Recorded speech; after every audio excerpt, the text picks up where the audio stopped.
Ecclesiastes 10:6. The fool is set in high and powerful places, and the rich will sit in a low place. A fool exalts himself. What it's implying here with rich people is they often just hide. They kind of squander and hide their wealth so that they may obtain it. We're rich in the Lord, not by money, as Christians. So the greatest thing we can do is share it.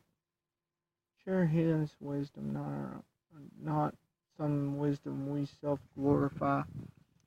Okay, Judges 7:12 through 13. Judges 7:12 through 13. The Midianites and the Alchemites and all the eastern Chaldeans had dropped into the valley in numbers like swarms of locusts. There was no counting their camels, as numerous as the grains of sand on the seashore. So we see a lot of people.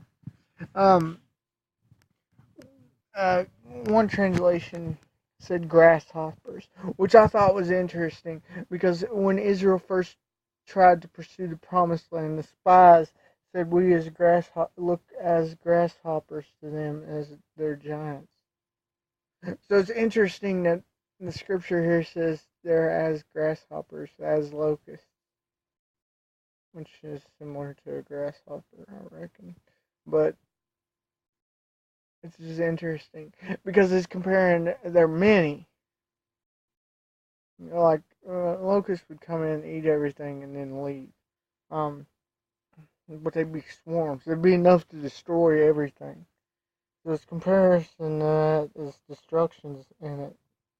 And when Gideon came, there was a man telling his comrade a dream, and he said, "Here I have had a dream that a barley bread bannock was tumbling over and over in the Midian camp, and it came to the tent and knocked it upside down," which shows destruction.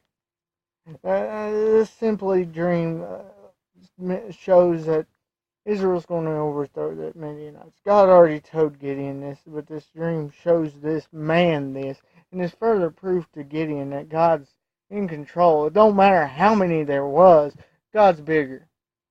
And ultimately, that's the story taught by Gideon, that we may be outnumbered. We may have our back against the wall, but our God is bigger. So we don't have to worry.